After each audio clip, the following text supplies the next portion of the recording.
Là, tu t'accuses encore. On veut parler de quoi là?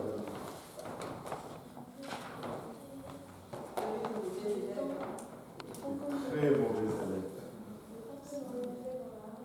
Le temps que Noël fait dans l'arche.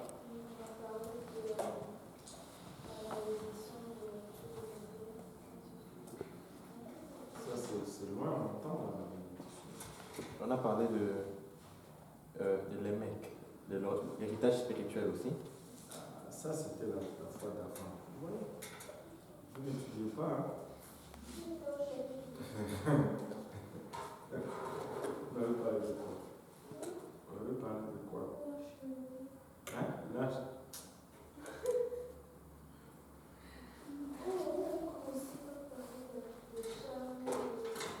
On parlait déjà des filles des hommes et des fils et des filles des Ça, c'était voilà, les fils de Dieu et les fils. Ça, c'est il y a 2 semaines. Non, on est dans Genèse 6. on a commencé à lire Genèse 9. On a parlé du gouvernement de l'homme. On a parlé maintenant, tu vois, il faut creuser là pour rentrer. Noé est déjà sorti de l'arche là. Hein? L'eau est déjà, Noé dehors. Dieu a commencé déjà à mettre le gouvernement humain. Ah oui. Si un homme tue son frère, par l'homme, c'est observé. Oui, c'est vrai. C'est l'homme.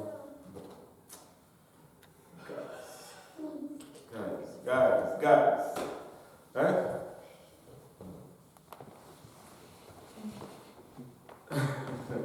J'espère que c'est un peu mieux à l'école.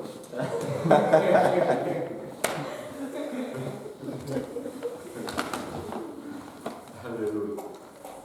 Aujourd'hui, parlons un peu de l'humanité jugée avant de retourner dans la suite de parler de la tour de Babel et consorts. On va regarder un peu un parallèle. On va lire Matthieu 24, 37 à 44. Et puis on va tracer un parallèle parce que lorsque la question a été posée au Seigneur Jésus-Christ quant à savoir quel sera le jour de son avènement, il s'est retourné dans l'histoire et il a pointé le temps de Noé avec une précision phénoménale pour nous dire que comme c'était au temps de Noé, ainsi il sera au jour de son avènement. Donc nous pouvons identifier des éléments de l'époque de Noé pour nous permettre de savoir un peu si nous sommes proches de la venue du Seigneur ou pas. Donc Matthieu 24, 37 à 44. Ce qui arriva du temps de Noé arrivera de même à l'avènement du Fils de l'homme. Car dans les jours qui précédèrent le déluge, les hommes mangeaient et buvaient, se mariaient et mariaient leurs enfants, jusqu'au jour où Noé entra dans l'arche. Et ils ne se doutèrent de rien, jusqu'à ce que le déluge vînt et les emporta tous. Il en sera de même à l'avènement du Fils de l'homme. Alors, de 2 hommes qui seront dans un champ, l'un sera pris et l'autre sera laissé. De 2 femmes qui monteront à la meule, l'une sera prise et l'autre sera laissée. Veillez donc, puisque vous ne savez quel jour votre Seigneur viendra. Sachez bien, si le maître de la maison savait à quelle veille de la nuit le voleur doit venir, il veillerait et ne laisserait pas percer sa maison. C'est pourquoi vous aussi tenez-vous prêts, car le Fils de l'homme viendra à l'heure où vous n'y penserez pas. Le Fils de l'homme viendra à l'heure où vous n'y penserez pas. Tu veux savoir à l'heure à laquelle le Seigneur va venir, c'est à l'heure à laquelle tu n'y penseras pas. C'est exactement cette heure-là.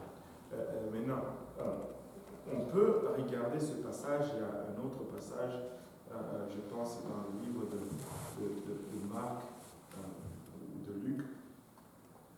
Oui, de Luc, où on fait un parallèle encore avec ce temps. Soulignons certaines choses. Les gens mangeaient et buvaient. La parole de Dieu dit manger et buvaient. Maintenant, du temps de Noé, les gens mangeaient et buvaient. Aujourd'hui, les gens mangent et boivent. Donc, c'est pas tout à fait ça que ça veut dire. Quand il dit il mangeait et il buvait, ce n'est pas que, c'est dans le sens péjoratif. Oui, notre temps, quand on regarde le manger, c'est presque comme le temps de Noël. Si on regarde, c'est quoi le problème de manger aujourd'hui? Les gens mangent et boivent un peu à l'extrême. Manger, c'est pas mauvais, c'est bon, nous devons manger pour vivre. Mais les gens mangent à l'extrême. J'ai toujours raconté cette histoire. Quand je suis arrivé ici au Canada, comme étudiant noir, l'avenir était devant moi. Je voulais exceller, devenir quelqu'un. Là, j'ai commencé à travailler. J'allais à l'école et j'ai travaillé. Mon premier boulot, c'était... non, ça, ce n'était pas le premier boulot. Ça, c'est le boulot que j'avais quand j'allais travailler. Je me suis trouvé un travail comme serveur dans une salle de mariage italienne. C'est sur un peu pour ça s'appelle la Renaissance. Les gens vont là-bas, ils font des mariages, c'est toujours des mariages riches et tout ça. Le premier soir que je vais là pour travailler, je n'avais jamais servi. J'arrive, on montre ce que je dois faire et on commence à servir. Le mariage, s'il vous plaît, c'était un mariage avec le repas, c'était 7 services. C'est-à-dire, il y avait l'entrée, les pâtes, les antipâtes, la salade, la soupe, le plat principal et puis le dessert. Dans la même soirée. Mais là, on commence à servir. Le temps qu'on arrive au mets principal, les gens sont pleins. Le mets principal ce jour-là, c'était du steak. Et là, on sert, chacun avait 4 ou 5 tables. Je sers mes tables. Et après, tu vois les gens qui ont déjà mangé, ils coupent juste un petit morceau, le steak qui reste là reste entier. Là, j'enlève les assiettes, je les mets sur le plateau, je vais à la cuisine. Là, je demande au chef, où est-ce que je mets la viande? Il me dit, mais il faut acheter dans la poubelle. Honnêtement, j'ai pensé qu'il me blaguait. Je pensais qu'il me jouait un tour dans la cuisine. Là, je suis là, j'étais comme Anthony. Non, c'était Joe, comme un Joe. Il me dit, hey, tu me fais passer le temps. Parce que c'est toujours stressant dans la cuisine. Là, je prends le plateau, je me tourne, je vais là où il y avait la machine à laver, les poubelles. Je regarde dans la poubelle, plein de steaks. Et c'était, je vous dis, des steaks entiers. J'étais scandalisé. Et après qu'on ait servi, à minuit, il commence à danser, il danse. Et puis à minuit, on finit de servir vers 21h. Minuit, on met un buffet. Pizza, saucisse italienne, spaghetti, soupe, salade. Le même genre qu'on a sorti le steak, qu'on a mis à la poubelle, le même genre ils vont encore, ils se servent et ils viennent. Ils touchent un peu et on jette encore. L'excès. Les gens, ils mangent et ils mangent et ils mangent. Aujourd'hui, on a plus de restaurants que toute autre chose. Je ne sais pas si vous avez déjà circulé sur P9, la section de P9 proche de Henri Bourassa. Il y a une section, là, quand tu passes le chemin de fer, il y a une section, peut-être 2 blocs. Tu vas voir poulet frit Kentucky, poulet libanais, poulet tararara. Il y a, je ne sais pas moi, 7 sortes de poulets sur la même section. C'est fou comment les gens mangent aujourd'hui. Le problème de notre société aujourd'hui, ici en Amérique du Nord, c'est l'obésité. On mange et on ne bouge plus. On mange, on boit et on ne bouge plus. Regardez Philippiens 3, 17 à 19.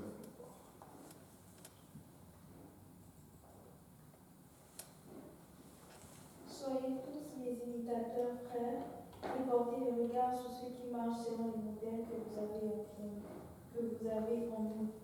Car il en est plusieurs qui marchent en ennemis de la croix de Christ. Je vous en ai souvent parlé et j'en parle maintenant encore amplement. Leur fin sera la perdition. Leur fin sera La la perdition. Ils ont pour Dieu leur ventre. Ils ont pour Dieu leur ventre.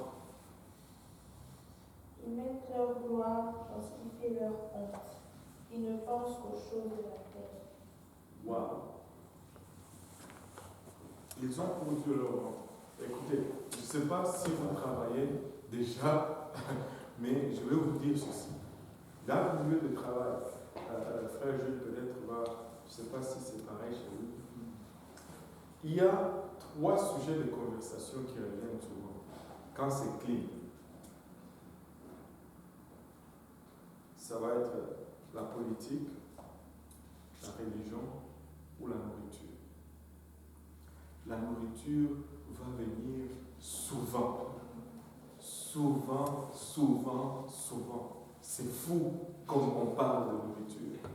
Hein? C'est parce que il est devenu notre Dieu. Et oui, quand je parle d'un événement auprès d'un collègue, tout le monde me demande, tu veux voir la photo? Non, la photo de la nourriture. Moi, agrandi. Et puis, c'est ça qui l'intéresse tout le temps. Juste là, il y a la nourriture, c'est cette photo-là. Ce sont des choses auxquelles on ne porte pas attention, mais qui sont là dans notre société. Ils sont là. Et vous savez, dans le temps, ici en Amérique du Nord, on mangeait 3 fois seulement par jour, si on était bien. Le matin, midi et soir. Mais aujourd'hui, ils mangent techniquement 5 fois par jour. Le matin, collation, midi, collation et puis soir. Il y a un temps, ici en Amérique du Nord, on ne buvait pas les boissons gazeuses, les jus, on buvait de l'eau. Mais aujourd'hui, personne ne boit plus de l'eau. Il faut du jus. Oui. Est-ce que avoir des photos de nourriture dans son phone,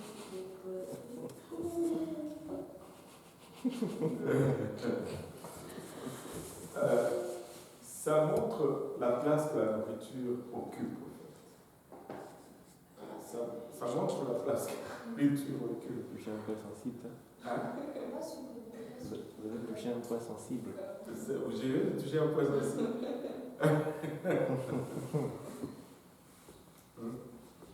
Mais c'est quand même curieux que le Seigneur en parle. Amen.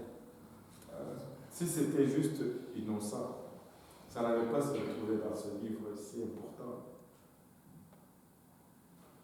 Pourquoi est-ce que c'est plus difficile pour les gens de jeûner de nos jours? Parce que c'est la nourriture. La nourriture. Aide-nous, Seigneur, c'est pour les Portugais. Mais c'est parce que la nourriture, depuis qu'on est petit, on grandit avec. C'est comme ça fait partie de ta nature maintenant. Tu peux pas encore. Il y a beaucoup d'autres choses qu'on a grandi. L'eau a toujours été là. Mais je ne vois pas cet engouement pour l'eau. L'eau a été là même avant la nourriture. Ça n'a pas les mêmes vertus. Ça n'a pas les mêmes vertus. J'ai dit ça, tu t'as cherché ça.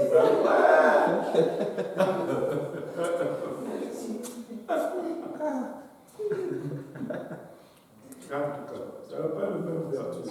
Ah oui, ok. Pasteur, Ici, en fait, ici, j'ai pas. Il faut poser des questions. J'essaie seulement de souligner ce qu'elle a dit. En fait, juste c'est qu'on ne se rassasie pas en buvant beaucoup d'eau. On ne se rassasie pas en buvant. Aïe, aïe, aïe. Ça n'a pas la même vertu.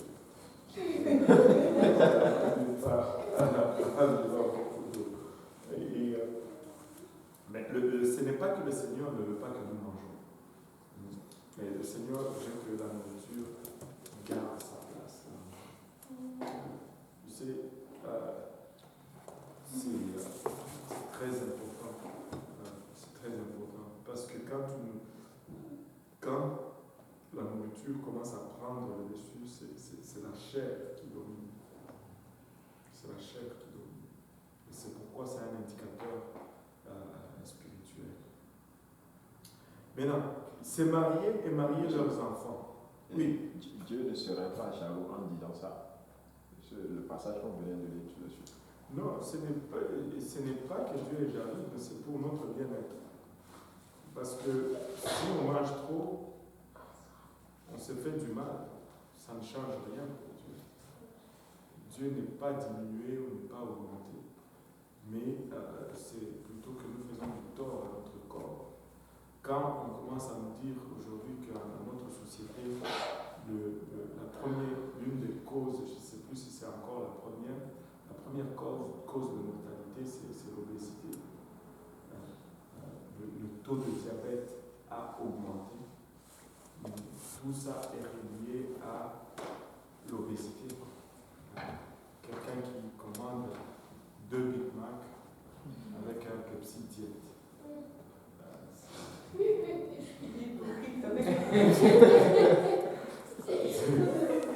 Deux Big Mac avec il était complet.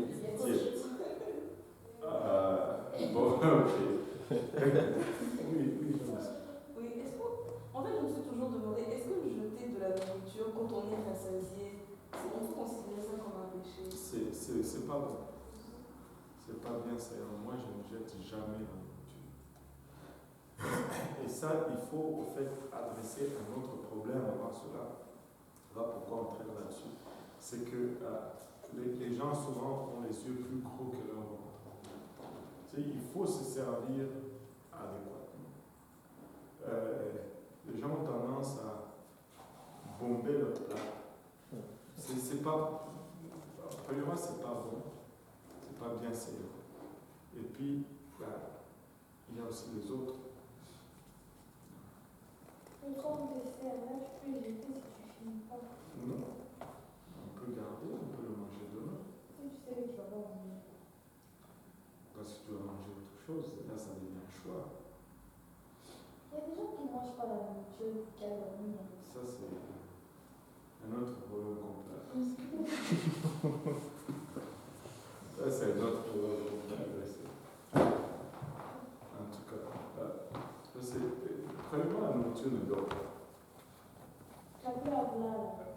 Je ne sais pas comment on dit ça en français. La nourriture d'hier.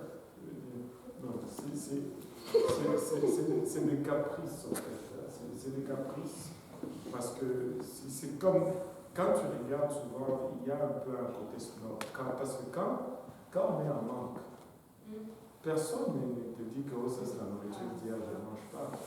Mais quand on est un peu plein, donc là, moi ça se dit, bon, écoute, moi si c'est de hier, je mange.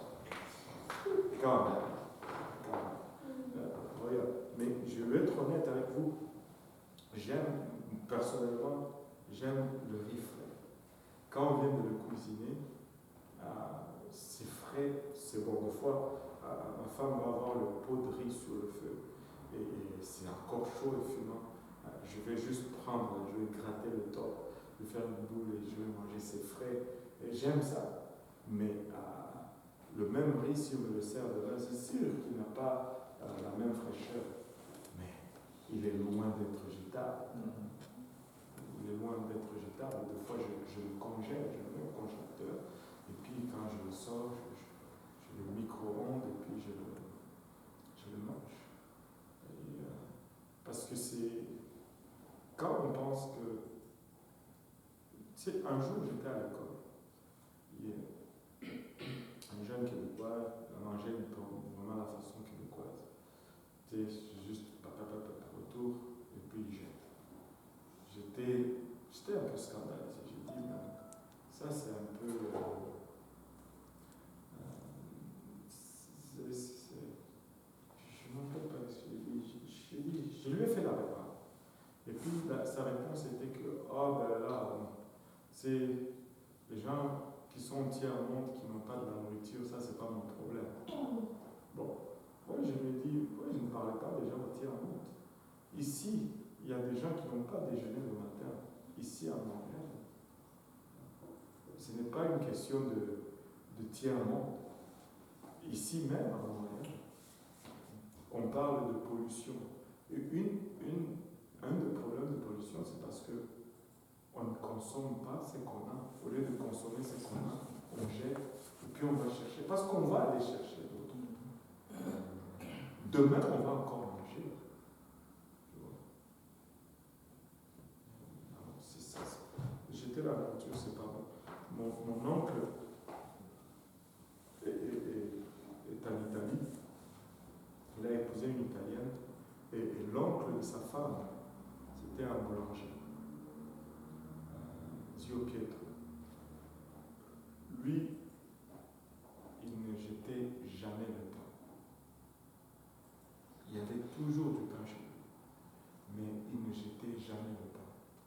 Quand le pain devenait sec, il trouvait quelque chose à faire avec. Mais c'est seulement quand le pain devenait moisi qu'il le jetait. Même avant de jeter le pain, il embrassait le pain et demandait pardon pour le jeter.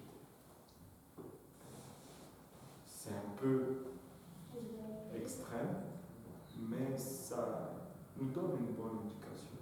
Parce que aussi, c'est une chose, quelqu'un qui ne respecte pas la nourriture, il ne va pas avoir de respect pour beaucoup de choses dans sa vie. Parce que c'est un principe.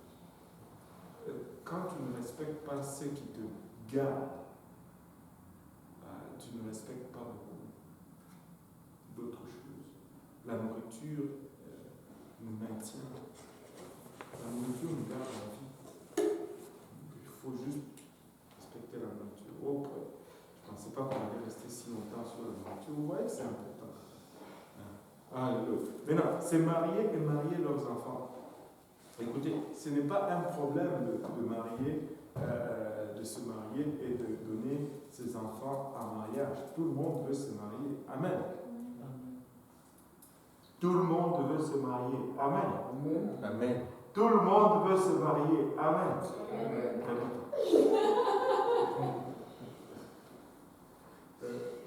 Toi, tu ne veux pas te marier.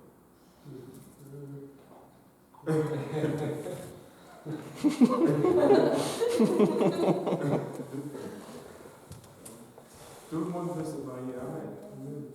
Moi, je veux savoir pour qui je vais prier. Maintenant,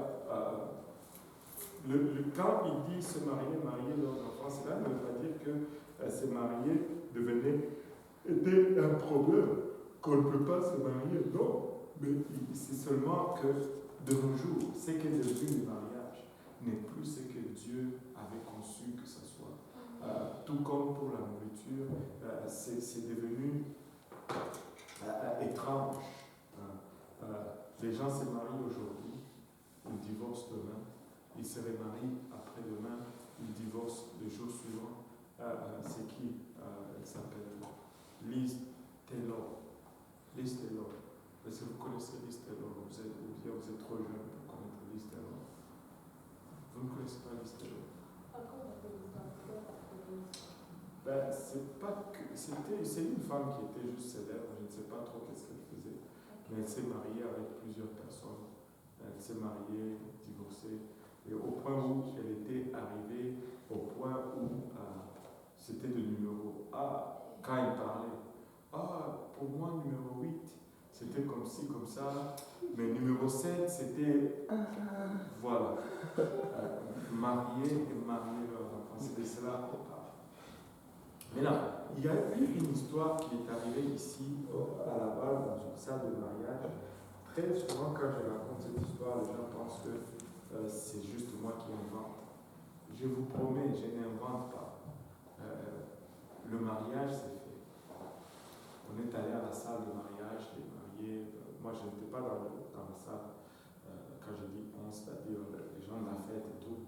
Et ils ont dansé, ils ont bu, ils ont mangé, c'était content. Et toujours vers la fin, c'est le gâteau. Amen. Là, le marié et la mariée sont allés. On a coupé le gâteau. Et comme c'est la tradition, l'homme fait manger à la femme. Et la femme fait manger à l'homme. Amen. Et là, mais la femme, elle ne voulait pas manger le gâteau. Et là, l'homme coupe et il veut amener à la bouche. Et la femme dit non, je ne veux pas. Bon, lui n'a pas compris qu'elle était sérieuse. Quand même, c'est le jour du mariage. Même si tu veilles à ta ligne, tu vas la faire après ta ligne. Là, c'est le mariage. Elle a repoussé, il a insisté un peu, et puis elle a voulu repousser, et là, le gâteau est tombé, et ça salit ce vêtement, et elle était encore plus fâchée, elle a donné une gifle et là, l'homme s'est fâché aussi, il a répliqué. Oui, c'était dans la salle. Et la bagarre a collé dans la salle et le mariage a pris fin le jour même de la célébration. Donc, c'est ce genre de mariés et mariés de la vie de part. Le mariage, c'est quelque chose de sacré. Oui. Avant de se marier, moi j'ai une question, parce qu'on ne peut pas être avec la personne avant de se marier. Donc il y a une période où on apprend à se connaître. Mais on ne vit pas sous le même toit. Alors comment on peut savoir si la personne est la bonne pour nous? Parce qu'on n'est pas habitué avec cette personne. Vous voyez, être sous le même toit pour connaître réellement la personne qu'elle est. Ouais, maintenant, il y a deux choses. Il y a ce qu'on pense et ce que les choses sont réellement. Maintenant,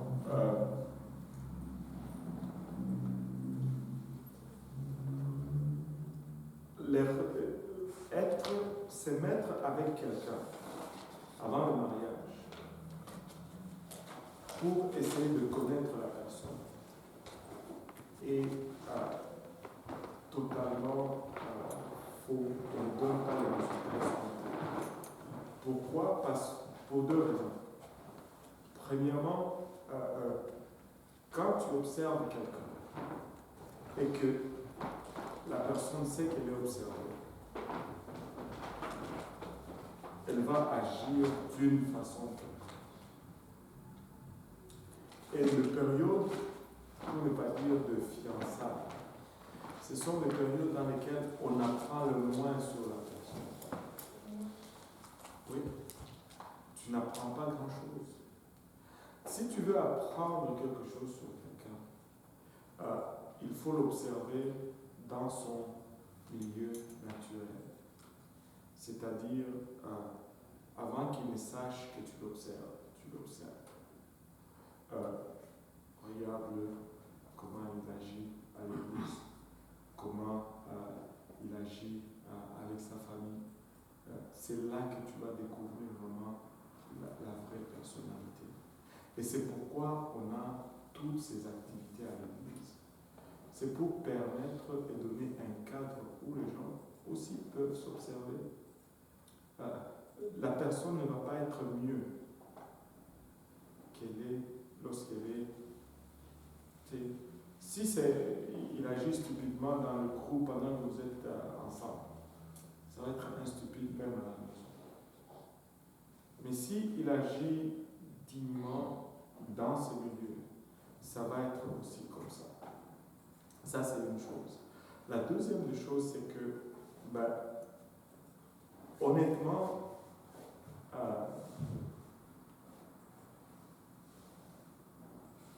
ce n'est pas parce que on voit les défauts qu'on n'épouse pas une personne. Et même, je dirais même, c'est dans les défauts qu'on voit vraiment s'il y a l'amour ou s'il n'y a pas d'amour. Tu vois? Parce que l'amour, ce n'est pas pour les qualités. Quand il n'y a pas de qualité, quand les qualités sont là, tout le monde peut rester avec la personne s'il n'y a que les qualités. Mais c'est quand il y a les défauts que vraiment ceux qui aiment restent. Ça, c'est une autre chose. Et le troisième point que je vais apporter, ce sont les statistiques. Si on ne voit pas vraiment le bien fondé de cette observation à distance, les statistiques montrent que plus les gens ont cohabité ensemble avant le mariage, peu probable que leur mariage va durer.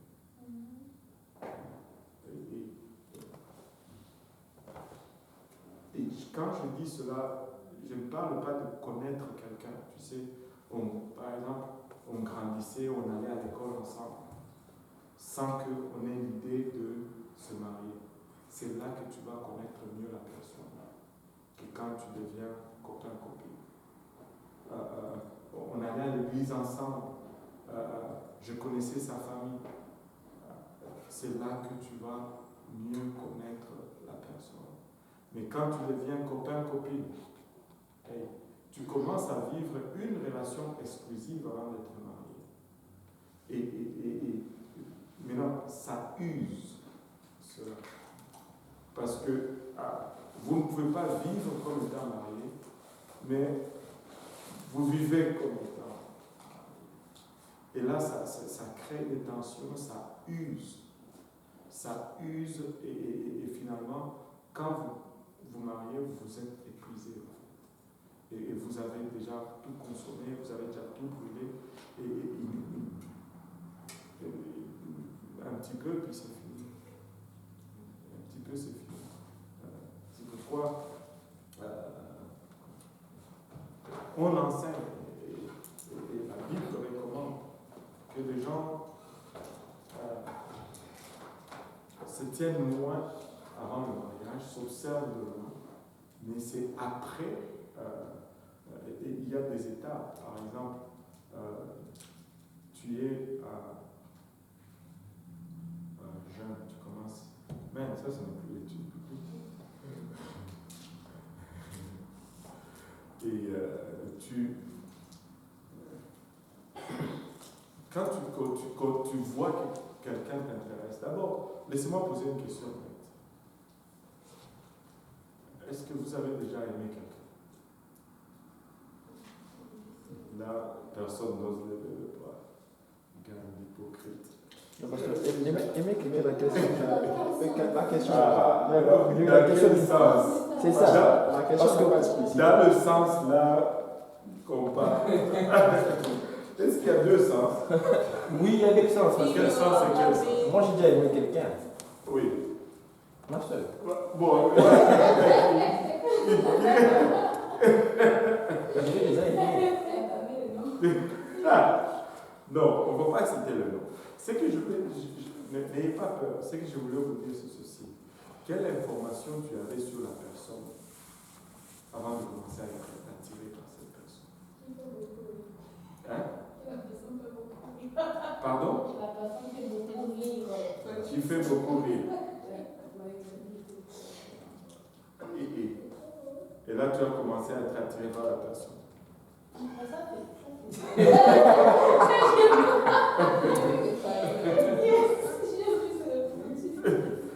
Non, honnêtement, ce que je vais vous faire remarquer, c'est que vous allez vous rendre compte que très souvent, vous n'aviez même pas d'informations sur la personne, mais vous aviez déjà commencé à être attiré par la personne. Vrai ou faux? Ce que vous dites que vous voulez savoir, vous ne le saviez pas. Mais il y avait déjà un déclic, n'est-ce pas? Oui ou non? Oui. Parce que là, c'est comme si tout le monde devient neutre. Personne ne veut se compromettre. Ce que je veux dire, c'est ceci.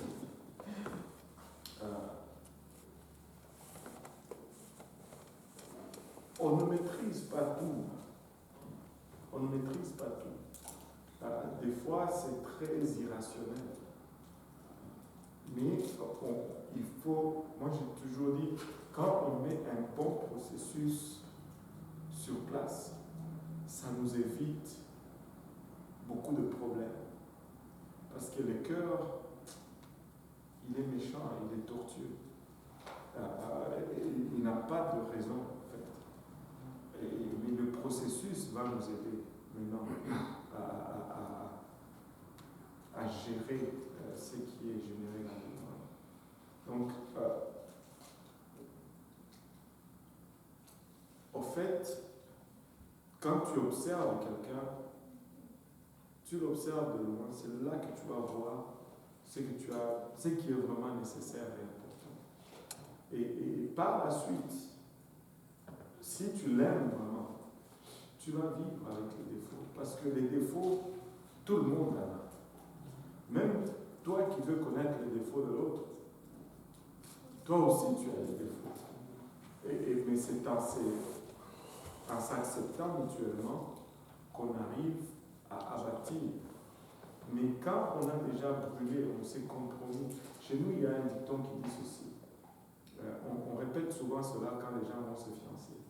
Pour leur dire, tenez-vous loin l'un de l'autre pour ne pas tomber déjà dans la sexualité. Maintenant, qu'est-ce que les gens disent? Le dicton, il dit ceci. Si on est en train de préparer la nourriture pour toi, pendant que la casserole est encore sur le feu, toi tu passes, tu ouvres la couverture, tu prends un morceau, tu manges. Tu parles, tu reviens, tu ouvres, tu prends un autre morceau, tu manges. Finalement, quand c'est prêt, on te sert le plat sur la table. Tu n'as plus faim. Tu n'as plus d'appétit. Et c'est là l'erreur que les jeunes commettent souvent. Et ils pensent que quand on leur dit attendez, qu'on leur dit non, c'est pour votre bien.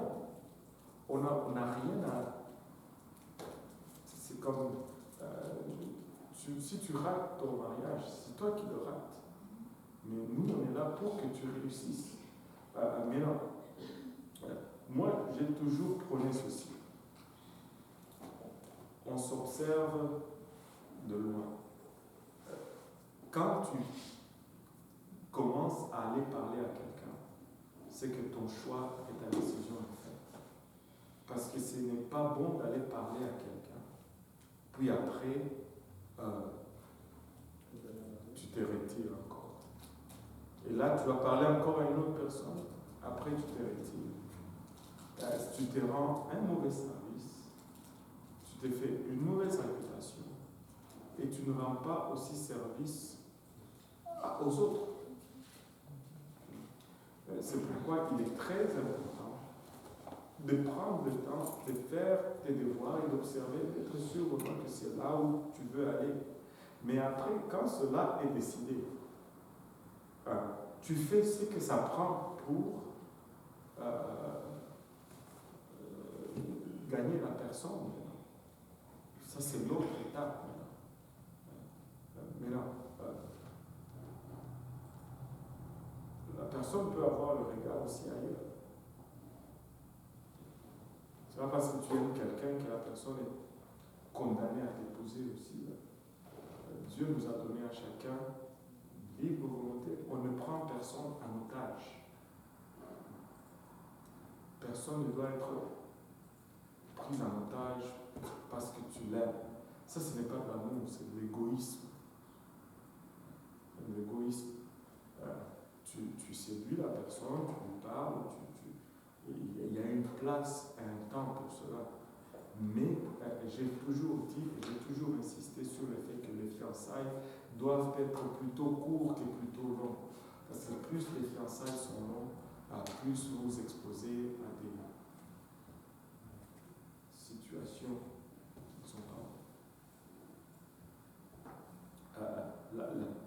psychologiques disent que c'est environ 600 heures de relations exclusives conduit au sexe. Parce que la chair va toujours demander plus. Est-ce que c'est 600 ou c'est 300? 600. T'es sûr? Oui, parce que toi, tu as dit ça une fois. 600 heures de relations exclusives, c'est-à-dire quand je dis lui c'est mon copain, elle c'est ma copine, si on passe 600 heures de relations exclusives, next étape c'est le sexe. Donc techniquement, tu regardes, si tu dis 1 heure par jour, amen. Si tu dis 1 heure par jour, ça fait 600 jours.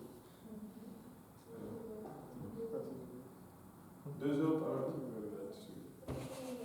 Non, j'ai dit si tu mets 1 heure par jour, c'est 2 ans. Mais tu sais toi, entre toi et moi, qu'il y a 1 heure par jour. C'est pas ça. C'est pas ça. Et les psychologues disent que les 600 heures, très souvent, sont consommées dans les 6 premiers mois d'une relation. Là, tu dors au téléphone.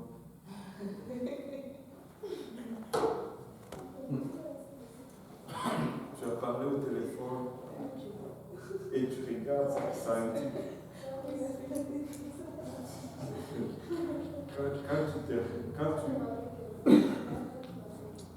Quand finalement tu raccroches, tu regardes, ton téléphone dit 3h17 et 44 secondes. Tu dis, ah! Oui, tu as été 3 heures au téléphone.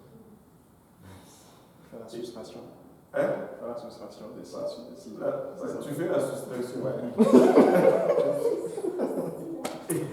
Et donc, tu regardes cela, tu recules dans le temps et tu sais exactement quand tu dois te mettre en fiançailles. De sorte que quand la sexualité arrive, vous soyez de l'autre côté du mariage. Amen. Bon, il y avait Marc qui avait les vêtements, et puis après, on va toi et toi.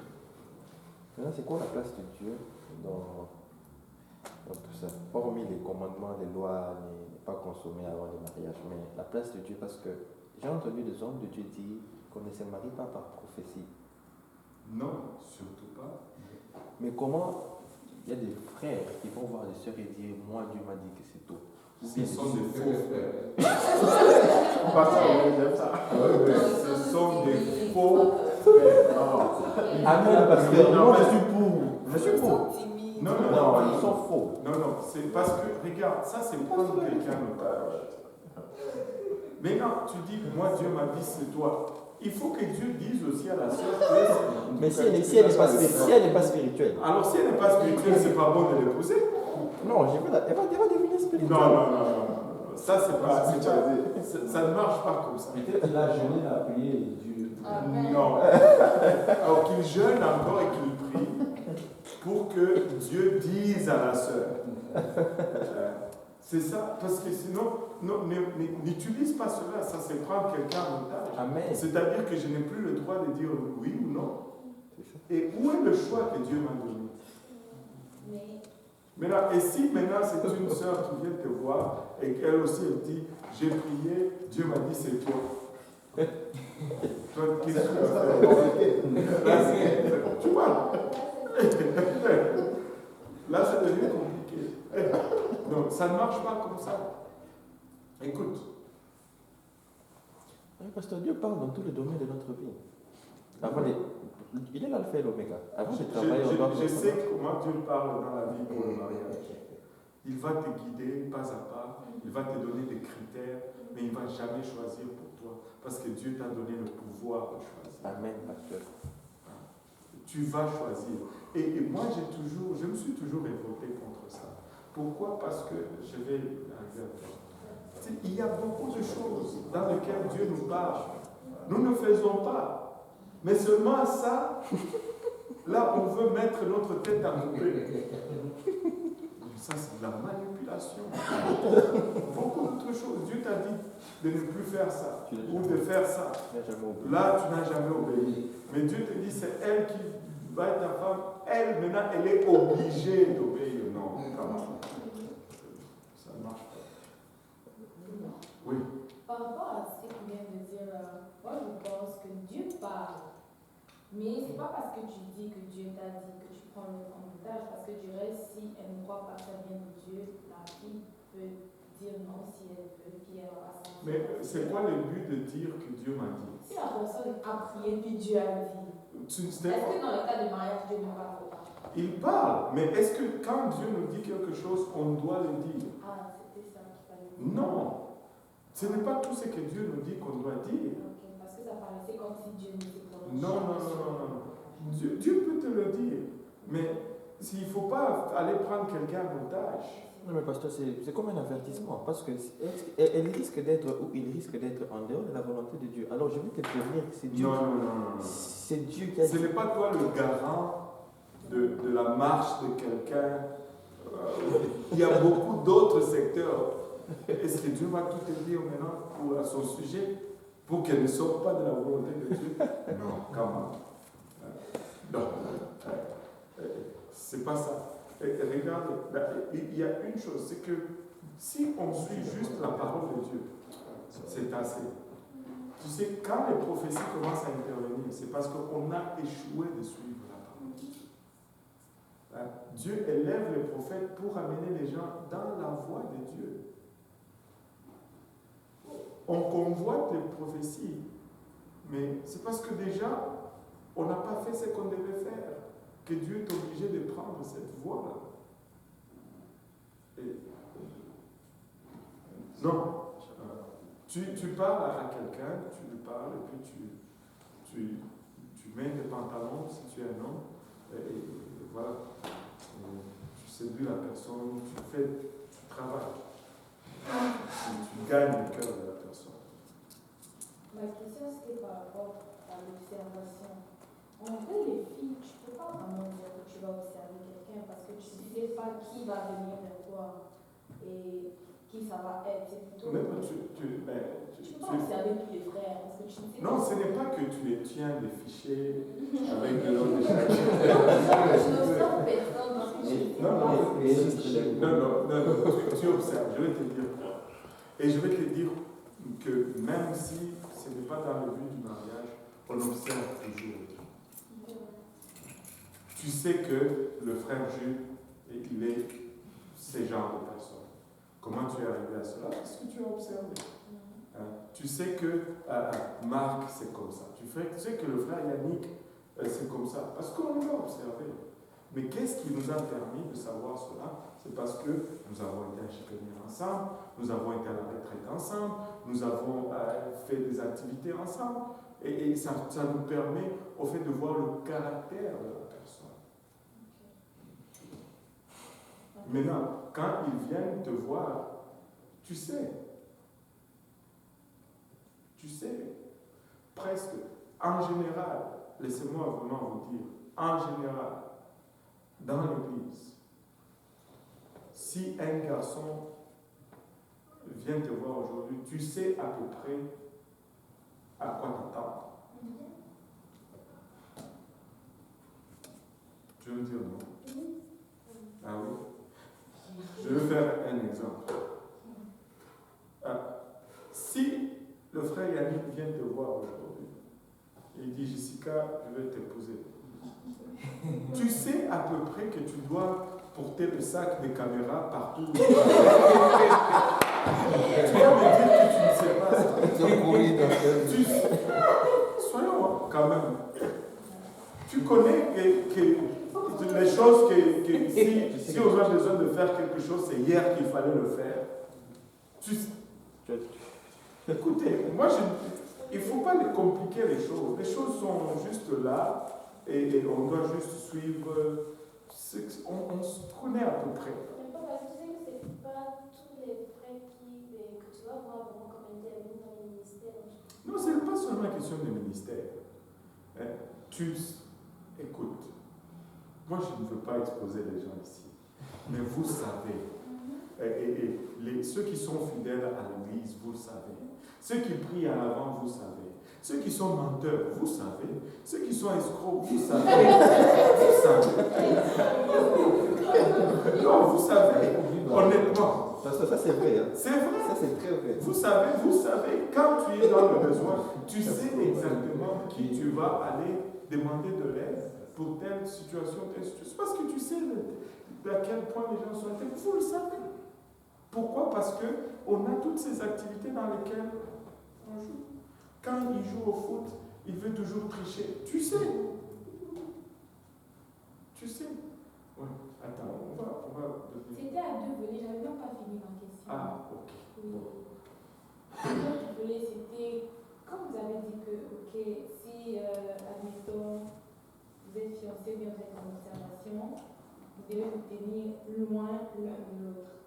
Or, pour aimer quelqu'un, ça prend de passer du temps avec la personne, parler avec la personne, même si c'est pas comme fréquent.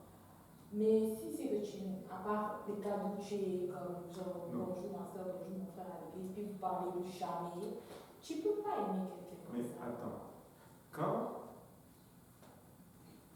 tu dis vous êtes fiancé, vous êtes fiancé Non, comment? genre observation, pas Oui. fiancé. C'est observation que je voulais dire. Ça prend que Et tu... je vous ai posé cette question auparavant. J'ai dit, est-ce que vous avez déjà aimé quelqu'un? Vous n'avez pas voulu répondre. Maintenant, et parce que je savais où j'allais. Parce qu'en général, ce n'est pas parce qu'on connaît quelqu'un qu'on commence à l'aimer. C'est pas, on apprend à connaître la personne. Plus tu parles, plus ça te rapporte. Non, ce que le pasteur a entendu dire, ce qui attire une personne envers son prochain, c'est pas la connaissance. C'est comme, tu n'as même pas l'information. Tu vois la personne et puis quelque chose. Il y a quelque chose à la personne qui t'attire.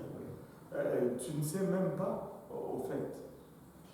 Ça commence, enfin, si on est tous normaux, là, ça commence comme ça. Et c'est... Moi, je ne suis pas en train de dire qu'il faut pas se parler. Moi, je suis contre les relations exclusives. Parce que c'est ce qui dégénère dans la fornication. Et c'est ce qui, au fait, ça crée non seulement la fornication, mais ça crée un malaise dans la communauté. Ça crée un malaise dans la communauté et ça, au fait, ça n'aide pas à bâtir votre mariage. Ça n'aide pas à bâtir votre mariage. Je vais te dire, vous rentrez dans une relation exclusive. Si les garçons vont commencer à s'attendre que tu agisses un peu comme si tu es déjà sa femme, alors qu'il ne fait pas tout ce qu'il devait faire pour sa femme. Toi aussi, tu commences à t'attendre parce que vous ne vivez pas ensemble, vous n'êtes pas encore mariés. Et ça va générer des frustrations. Et ça vous use.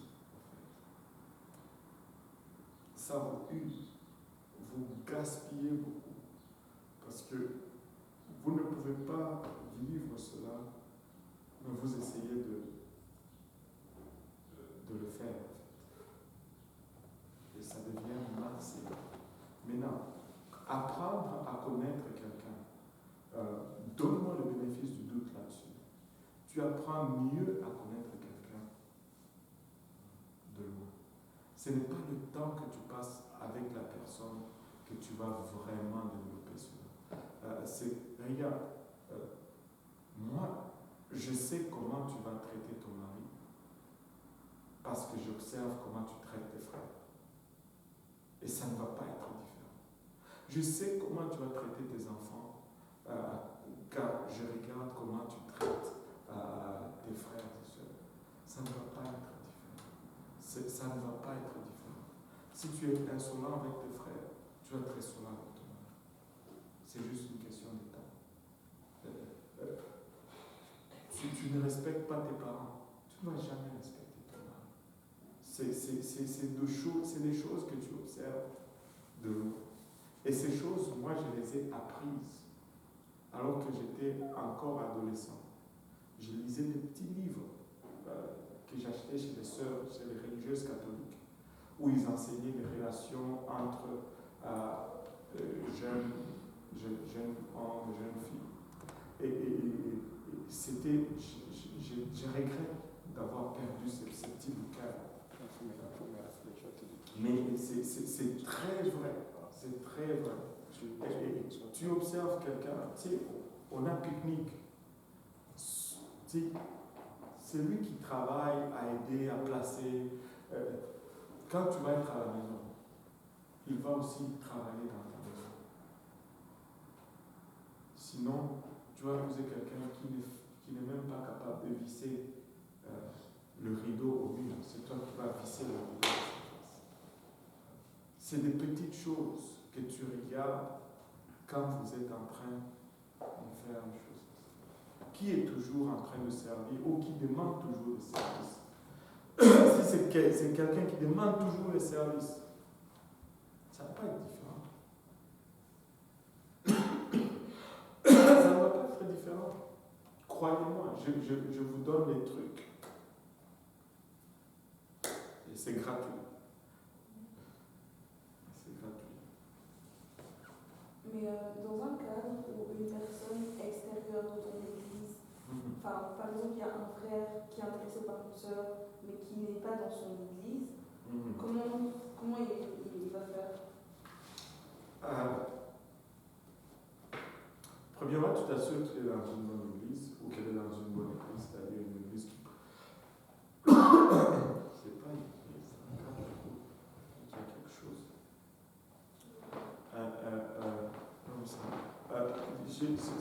Premièrement, tu t'assures que vous êtes dans une bonne église. Quelle étude biblique?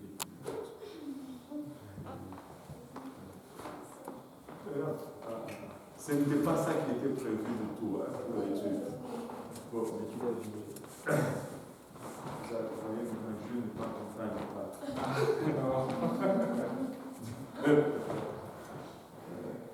Il dit que moi j'ai déjà trouvé tous ces signes.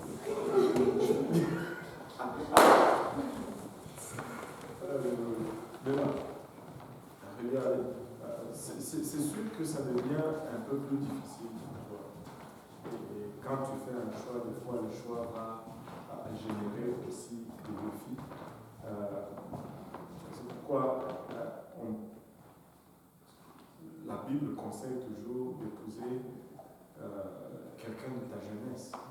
Quand il dit quelqu'un de ta jeunesse, ce n'est pas parce que vous avez grandi ensemble, c'est-à-dire cherche dans ton environnement, parce que c'est là où c'est plus facile à observer. Maintenant, ça devient important si c'est quelqu'un d'une église d'ailleurs. Ça devient important d'avoir la recommandation de son pasteur. Je vais vous donner un exemple.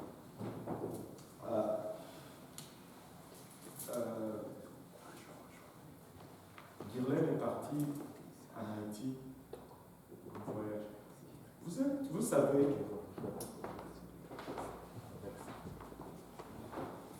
vous argumentez beaucoup, hein, mais alors que vous ne faites même pas ce que vous argumentez. Laissez-moi vous donner un exemple. Là, vous étiez en train de vous battre ici pour que, il faut le temps de s'observer. Regardez ceci. Guylaine part en voyage en Haïti. Et là, il y a un homme qui est intéressé par elle. On fait comment si vous devez d'abord sortir ensemble et puis se connaître? Vous voyez que ça. C'est pas trop ça là. Et pourtant, tout le monde est content pour elle, tout le monde est d'accord avec ça. Mais si on veut suivre votre processus, on ne devrait pas.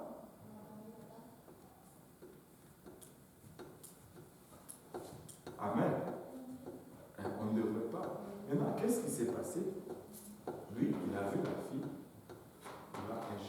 gentleman.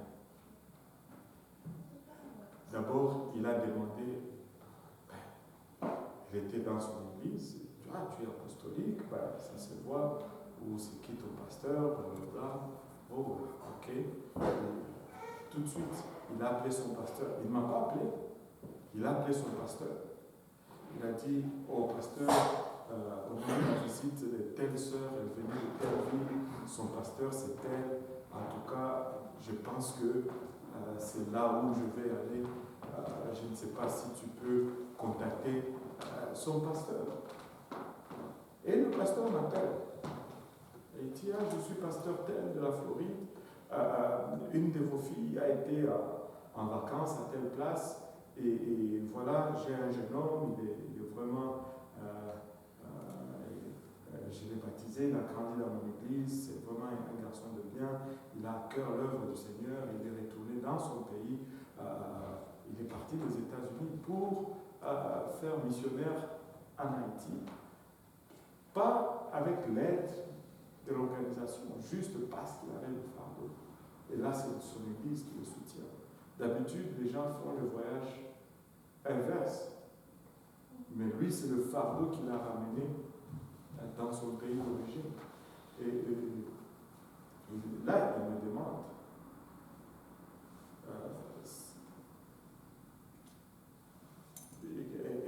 est-ce qu'elle vient dans ton église? Oui. Maintenant, moi je sais. Maintenant, si Guilherme était quelqu'un qui est infidèle, qui cause des problèmes, qui est sorti avec tel autre et tel autre, moi je suis dans l'obligation de dire à ce pasteur, écoute, ce n'est pas une fille mature encore, parce que, bon, ce que moi j'observe, c'est pas bien. Parce que je ne peux pas mentir. Amen. Amen. Je ne peux pas mentir. Amen. Je dois dire la vérité. Mais non. Et c'est comme ça que lui, il se met sous couverture. Et ça l'empêche de faire de problèmes. Moi, je dis non, c'est une fille bien, elle est venue à l'église à tel moment, Dieu l'a transformée, elle marche vraiment avec Dieu. Moi, je n'ai pas de problème avec. Je donne le feu vert, je n'ai rien à dire contre elle. Et là, après, lui, il m'appelle maintenant. Il dit, pasteur, vraiment, merci. Je voulais la permission de parler à Guilherme. Je dis, il n'y a pas de problème. Ton pasteur m'a appelé. Je suis content pour vous. Voilà. Et la chose est partie. Place. Impeccable. Vraiment exceptionnel. C'est comme ça que ça se passe, en fait. Quand ça devient, tu dois maintenant t'appuyer sur son pasteur parce que tu n'as pas d'autre référence. Et tu pries que le pasteur soit intègre, qu'il te dise la vérité. Peut-être que si ça pouvait être une fille qui a un problème, et moi je veux juste me débarrasser. D'ici elle va en Haïti, tant mieux pour mon église. Ah, c'est bon, c'est bon. Une dernière question. Je me suis toujours demandé, est-ce que ça se fait de prier Dieu pour lui demander, genre, de préserver quelqu'un pour nous? Genre, enfin, non. Ça c'est la manipulation. Le pasteur le pasteur a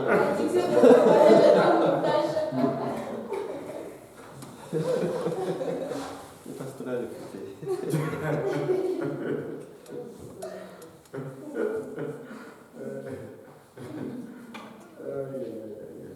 Pourquoi le garder, en fait?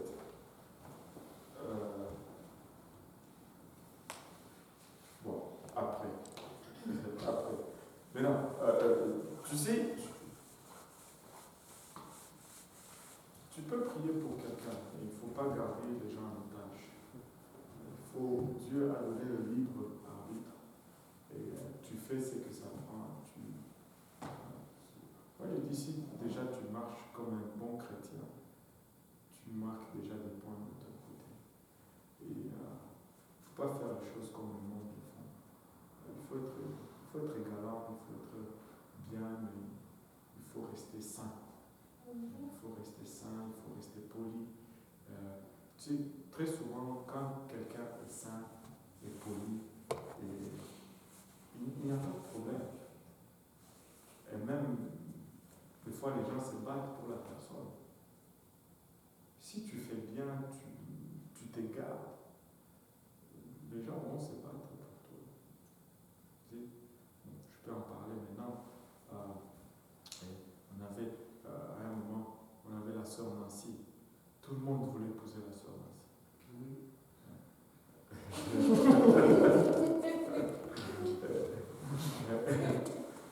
Pourquoi? Elle était intègre, elle priait, elle était agréable avec tout le monde. Tu fais ta propre réputation, en fait. Tu fais ta propre. Tu fais. C'est tout. Et après, tu as le choix. On dit que les femmes ne choisissent pas. La sœur Nancy, elle avait le choix. Tu peux faire que tu aies le choix. Oui. Même les hommes. Tu sais, on dit que les hommes choisissent. Ça ne veut rien dire. Tu peux aller et la sœur dit non. Tu peux pas, c'est pas parce que tu fais le premier pas que c'est garanti. Tu fais des conneries. Toutes les filles vont dire non, non, non, non.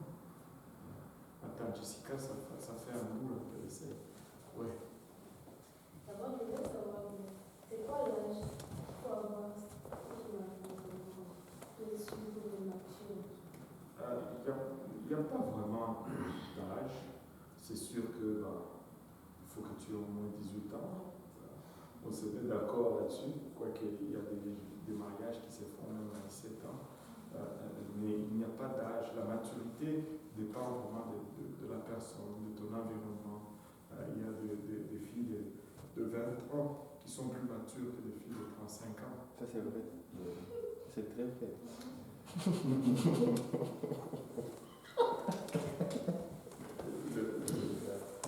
Le contraire est aussi vrai. Vous avez les hommes de 20 ans la maturité dépend, varie, ça dépend de la personne, ça dépend de son environnement, ça dépend de ce que la personne a eu aussi comme vécu. Ça varie. S'il y a des éléments qui rentrent en considération. Mais c'est ça. Tout à l'heure, on parlait de 600 heures avant de venir dans le stress. Donc, ça veut dire qu'il faut être en période d'observation et de fiançailles, ça prend 2 ans. Beaucoup moins que ça. Moi, je vous dis l'idéal pour les fiançailles, au moins 6 mois, tout au plus 1 an. C'est correct. Tu évites beaucoup trop de causes. 6 mois à 1 an, parce que ce n'est pas vraiment dans la période de fiançailles que tu vas connaître la personne. Et parce que aussi, c'est pourquoi, tu sais, tu fais bien tes devoirs avant. Parce que moi, je considère que quand tu commences déjà à approcher quelqu'un, c'est parce que tu as fait une décision. Tu ne peux pas approcher quelqu'un si tu n'es pas sûr.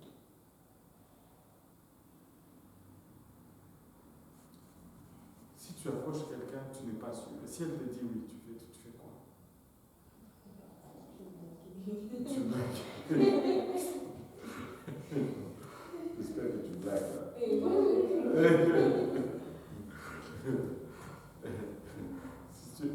Tu vois un peu ce que je veux dire. Tu fais tes devoirs. Tu fais tes devoirs. Et en passant pour les filles, quand quelqu'un vient, la première réponse est toujours non. Pas un non là que non.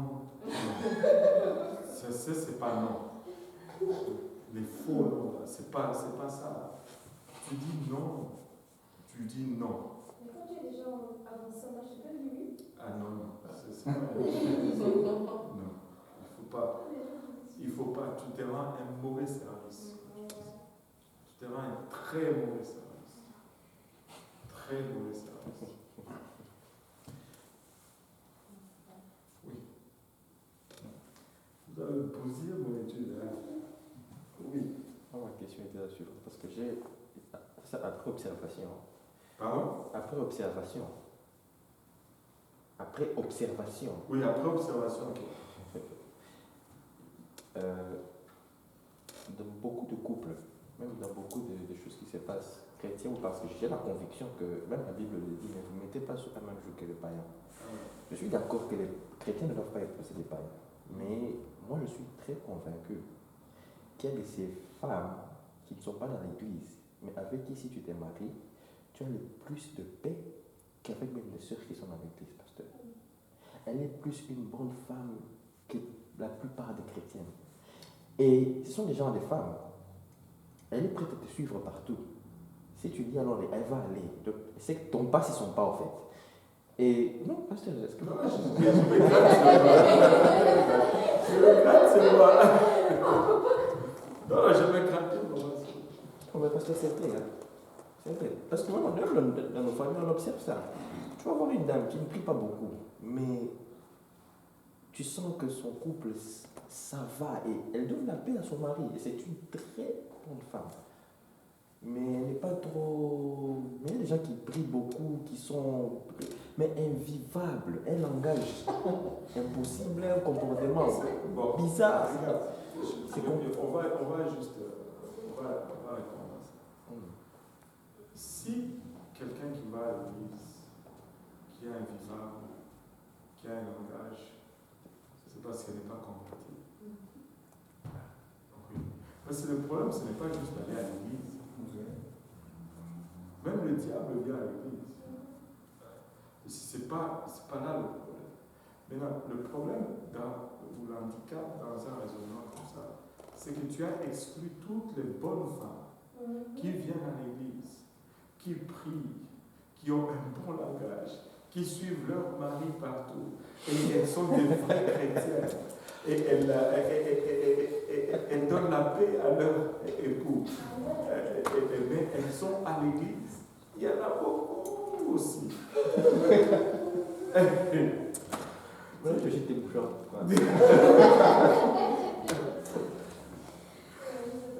Il y en a aussi beaucoup, tu vois. Il y en a aussi beaucoup. Donc on ne peut pas prendre, c'est une erreur de prendre l'échec comme référence ou justificatif de faire, de prendre ces risques.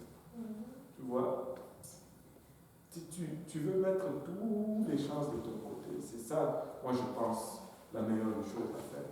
Et avec Dieu, je pense que c'est beaucoup mieux que sans Dieu. Amen. C'est ça. Mais sortir de l'église pour épouser quelqu'un qui n'est pas chrétien, laissez-moi vous dire, 99% du temps, le chrétien se refroidit toujours aussi. Et il finit toujours par ne plus être chrétien. C'est vrai. Il y avait une question qui a été posée aux Philippines dans un collège public. L'enseignant qui était pasteur, il a enseigné, comme Dieu enseigne, et puis il pose une question aux étudiants, dans un débat comme ça. Il dit, entre une femme chrétienne et laide et une non chrétienne et belle, tu épouses laquelle? Et là, un étudiant audacieux s'est levé. Il a dit, je vais épouser la belle. Et là, le pasteur était scandalisé. Il dit, pourquoi? Il dit, parce que la belle, je vais prier, je vais gêner pour que Dieu la sauve. Mais la laide, même si je prie,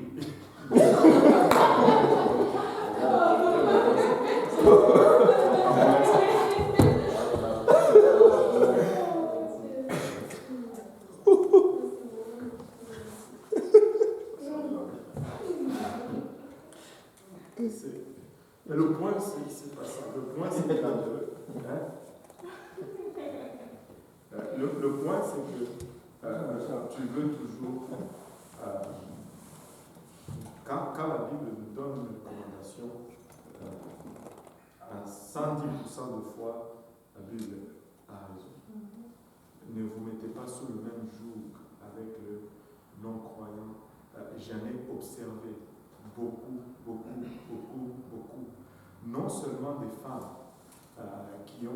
épouser quelqu'un qui n'était pas chrétien. Et en disant, je vais le convaincre, et surtout, comme elle a dit tout à l'heure, tu as avancé à l'âge, et puis tu commences à dire, bon, là c'est ça, ou c'est plus rien. Il ne faut pas faire des choses comme ça. Tu sais, c'est toujours beaucoup mieux de regretter d'être célibataire que de regretter d'être marié. C'est beaucoup mieux de regretter d'être célibataire que de regretter d'être marié. Parce que quand tu regrettes d'être marié, c'est dur. C'est dur. C'est plus dur. Mais toutes ces personnes ont dû quitter leur marche avec Dieu et se retrouver loin de Dieu parce qu'ils se sont mis sous le même joug avec un incrédule ou un non-croyant. Et les promesses, elles avaient toutes les promesses. Mais je veux aller même plus loin jusqu'à dire ceci. Ce n'est pas seulement parce que la personne est vraiment à l'église. J'ai vu, et même pour le moment, je suis en train d'observer un cas de quelqu'un qui était à l'église, mais qui n'était pas vraiment là. Mais une des sœurs a dit oui, ils se sont épousés. Mais aujourd'hui, ils ne viennent plus à l'église. Non, ce n'est pas à Saint-Laurent, mais aujourd'hui le couple est en train de se séparer. Et là, tu te dis pourquoi. Je te dis pourquoi. Il faut pas juste parce que les gens se marient, moi aussi je veux me marier. Très souvent, les femmes connaissent cette pression. Il faut pas. Il faut le faire parce que oui, c'est ça, c'est la personne, et puis c'est le temps, mais pas juste par entraînement ou par engouement, parce que telle soeur s'est mariée, moi aussi je vais me marier. Non, c'est pas ça. Dans la Bible, tous les hommes sont mariés, plus âgés que leurs femmes. Est-ce que l'homme moins âgé peut plus marier une femme plus âgée que comme une mariage? Nous ne prenons pas le macronisme. C'est ça, pasteur. Pas de Macron. Nous ne prenons pas le macronisme. On refuse l'esprit de Macron. On refuse l'esprit de Macron. Merci. Hein? Pardon? Non, parce qu'elle a dit que ça se peut. Et ça se peut. Oui, c'est vrai que c'est pas un péché, mais pasteur, déjà, les femmes ont tendance à vieillir plus rapidement que les hommes, ok? Un homme qui a 5 ans. Ce n'est pas juste une question de vieillir. Laissez-moi vous donner la raison, ok? Et si c'est Laissez-moi d'abord. Et c'est là comme ta grande sœur, c'est pas bon. Laissez-moi d'abord vous donner la raison. En principe, les hommes maturent moins vite que les femmes. Un homme de 20 ans et une femme de 20 ans, ce n'est pas la même maturité. Une femme de 20 ans, en général, peut tenir une maison. Un homme de 20 ans n'est pas encore à mesure d'assumer cette responsabilité. Et ça n'a rien à voir, ce n'est pas un handicap, tout comme un homme de 20 ans peut faire beaucoup de travaux physiques, une femme de 20 ans ne peut pas. C'est juste des habilités, des capacités que la nature nous a données. Nous sommes créés comme ça. Tu sais, c'est comme ça. Et quand tu épouses une femme plus âgée que toi, déjà dès le départ, par la nature, elle est plus mature. Et maintenant, si tu lui donnes aussi l'avantage de l'âge, ça devient difficile à gérer par la suite. Vous avez remarqué aussi que les femmes qui ont des maris plus jeunes qu'eux, il y a très souvent une tension dans le couple. Et la femme va être très souvent extrêmement jalouse.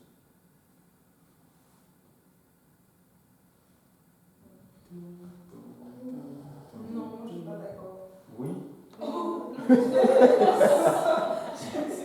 C'est une observation. Ce n'est même pas une opinion, c'est une observation. Quand la femme est plus âgée, très souvent,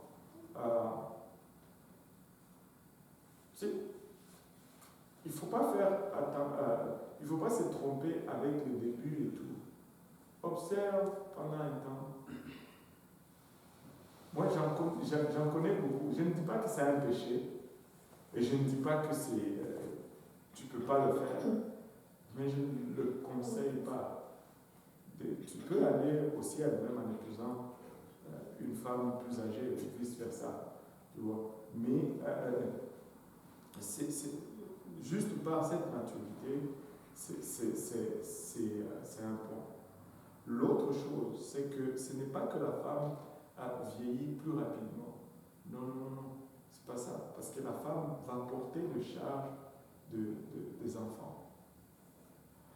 Si tu lui augmentes, quand elle porte la charge des enfants, son corps a subi et son corps se fatigue ou vieillit.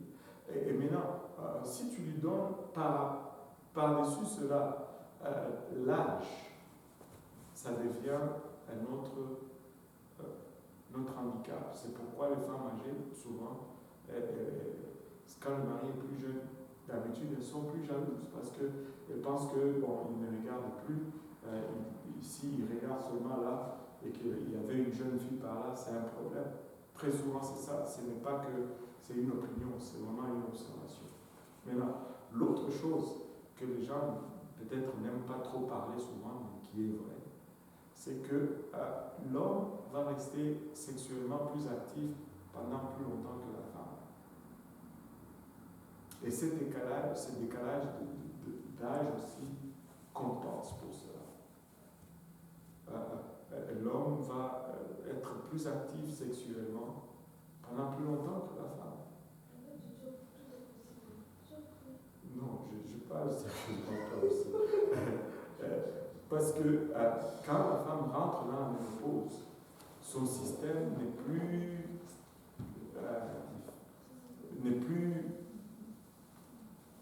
je ne sais plus le mot là, conductif à ça, à l'intimité. Et ça génère aussi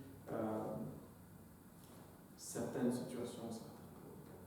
Ce n'est pas. Il faut juste regarder et mettre les choses. Ce n'est pas que c'est un problème, ce n'est pas que c'est un péché. Tu peux avoir une femme plus âgée, mais je te conseille que peut-être qu'elle soit plus âgée de 1 an ou de 2 ans. Il y en a qui commencent à être plus âgée de 10 ans, 5 ans, 10 ans. Tu sais, ça va passer quand elle a 30 ans, toi tu en as 20. Mais quand elle a 60 ans, que tu en as 50, ça va être plus difficile à gérer. Tu peux gérer. Macron, il arrive. Je ne sais pas comment il fait, mais ça va générer d'autres sources de problèmes.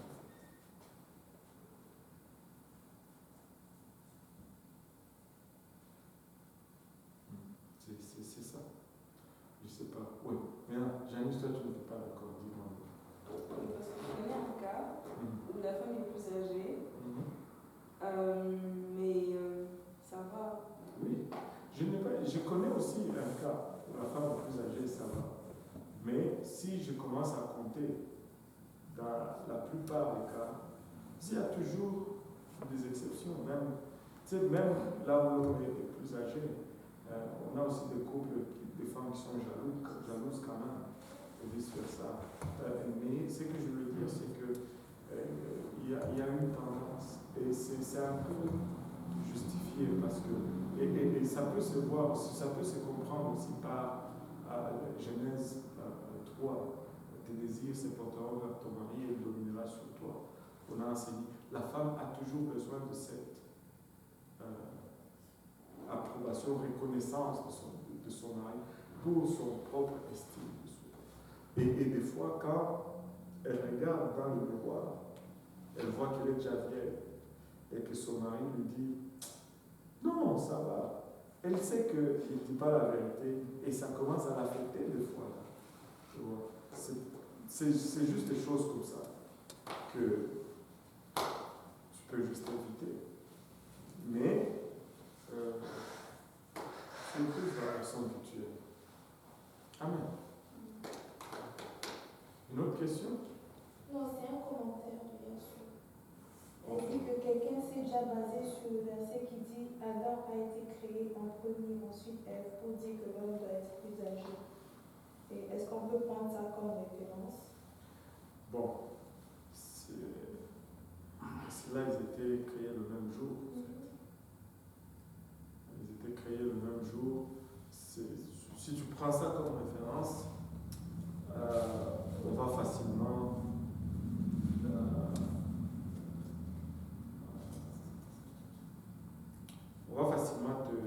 pas te contredire, mais l'argument ne va pas faire long-chose.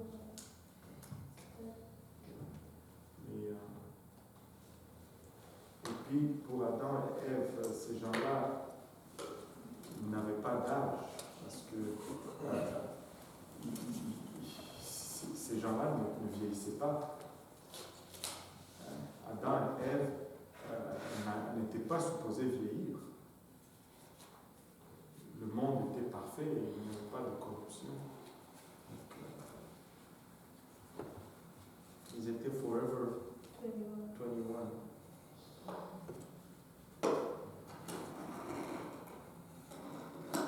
Donc, une blague que j'avais vue dans l'écrit, il dit: je ne comprends pas ma femme.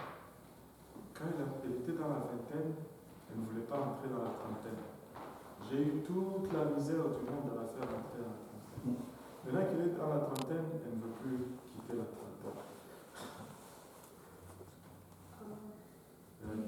Elle a 39 ans. Après 17 anniversaires, elle a encore 39 ans.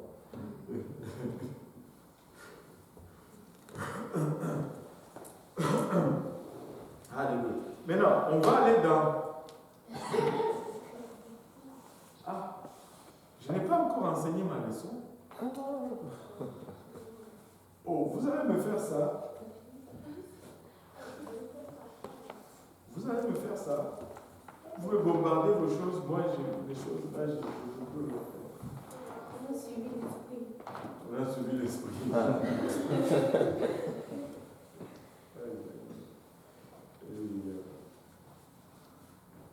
Laissez-moi au moins finir cette partie.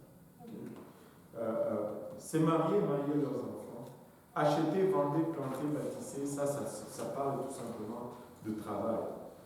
Le travail ne doit pas non plus être un dieu. Vous savez, à l'époque de Noé, les gens priorisaient aussi leur travail, tout comme les gens aujourd'hui priorisent leur travail. Les gens, tu sais, j'ai toujours donné cet exemple, je vais vous donner juste cet exemple et je pense que ça va être assez. On peut être un mardi soir. On dit que demain mercredi, il y aura 40 cm de neige le matin. Les gens vont se lever à 5 heures pour arriver au travail à l'heure. Et ils vont travailler. Mais qu'on n'ose pas annoncer que demain dimanche, il y aura 40 cm de neige, l'église est vide. On va faire tous les efforts possibles pour aller au travail. Mais quand vient le temps d'aller à l'église, tout est une bonne justification. Ça nous montre où se trouve notre priorité. Ça nous montre où se trouve notre priorité. Nous devons mettre la priorité à la bonne place. Il y aura du jugement à venir. Les gens du temps de Noé, malgré les avertissements, ils ont ignoré le jugement à venir. Aujourd'hui, c'est la même chose. S'il y a quelque chose dont le monde se moque, c'est lorsque les chrétiens disent que Jésus va revenir et que ce monde, comme vous le voyez, il va prendre fin. Ils ne vont pas croire en ça. Mais si tu leur parles de réchauffement climatique, là, ils vont acheter cela, ils vont payer pour les sachets et toutes ces choses. Mais ils sont complètement ignorants du jugement à venir. Ne me parle pas de ça, ils vont te dire. Méchanceté extrême. Ça, nous pouvons encore le remarquer aujourd'hui. Regardez tout ce qui se passe en Europe pour le moment. Tu t'imagines un peu, tu vas avec ta voiture, tu rentres dans les gens, tu sors, tu commences à poignarder. Méchanceté extrême. On vit un temps où la méchanceté est extrême. Est-ce qu'il y en a qui se rappellent encore de Rocco Magnotta? Rocco Magnotta. Oui. C'est un jeune homosexuel ici. Ah oui, oui, je me souviens. Oui. C'est lui qui a envoyé des parties du corps aux différents points de la ville. Oui. Oui. Et puis il avait fait attraper en Europe. Ouais. Tu sais, il tue. C'était un jeune étudiant qui l'a tué. Il a découpé, il a mis des morceaux. C'est méchanceté extrême. Les gens sont méchants. Très méchants. Tu sais, un jeune à Pointe-Claire a tué ses grands-parents pour voler leurs bijoux, aller vendre leurs bijoux et pour satisfaire ses besoins de la drogue.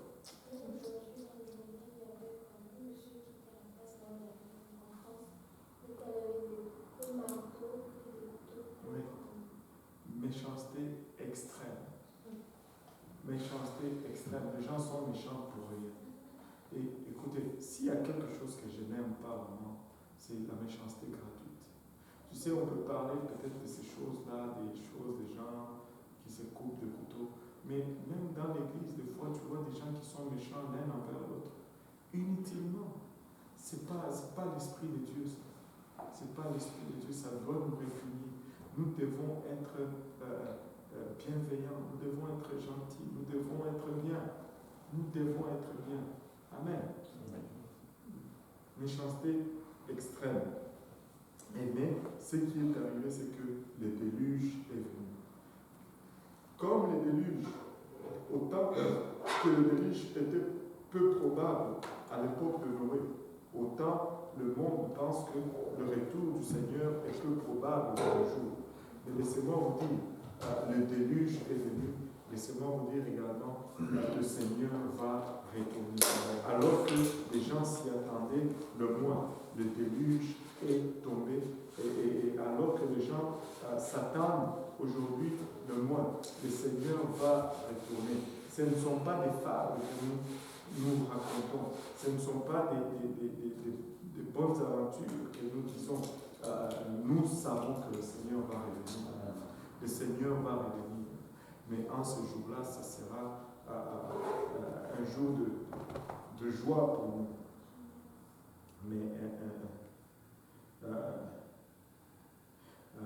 Mais ça sera peut-être un jour de détresse pour ceux qui ne seront pas à nous. Amen. On a fait des questions tout le long. Donc on ne va pas avoir une période de questions à la fin. Amen. Donc on va se lever. La prochaine session, on ne va pas parler de mariage. Et la prochaine session, il n'y aura pas de questions. Amen. Je veux juste enseigner.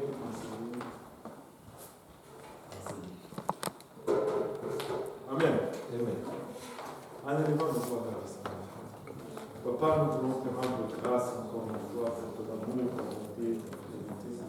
Tu as permis, Père, que nous nous réunissons aujourd'hui. Tu as permis, Papa, que nous puissions partager ce que nous avons partagé. Seigneur, notre prière maintenant, c'est que cela nous édifie, Seigneur. Cela nous aide, Papa. Cela nous raffermisse dans notre marche avec toi. Papa, nous prions, Seigneur Jésus-Christ, Papa. Ce que nous avons partagé, Papa, nous soit utile, Papa, et que nous mettions cela en pratique. Papa, alors que nous allons nous séparer, Seigneur, nous prions que ta présence nous accompagne, que tu nous gardes et que tu nous préserves, Seigneur, de toute embûche, de tout accident. Garde-nous, Papa, pour le restant de la soirée, le restant de la semaine, jusqu'à ce que nous allons nous rencontrer prochainement, Seigneur. Papa, que nous soyons tes ambassadeurs dans nos demeures et que la lumière que nous avons acquise ici puisse briller, Papa, dans nos demeures et dans nos familles. Au nom de Jésus, nous te prions alors que nous le mettons, Papa. Toute personne, Papa, sous le thème de notre voix, Au nom de Jésus, nous disons tous au nom de Jésus. Au nom de Jésus. Alléluia. Pouvons-nous juste battre la main.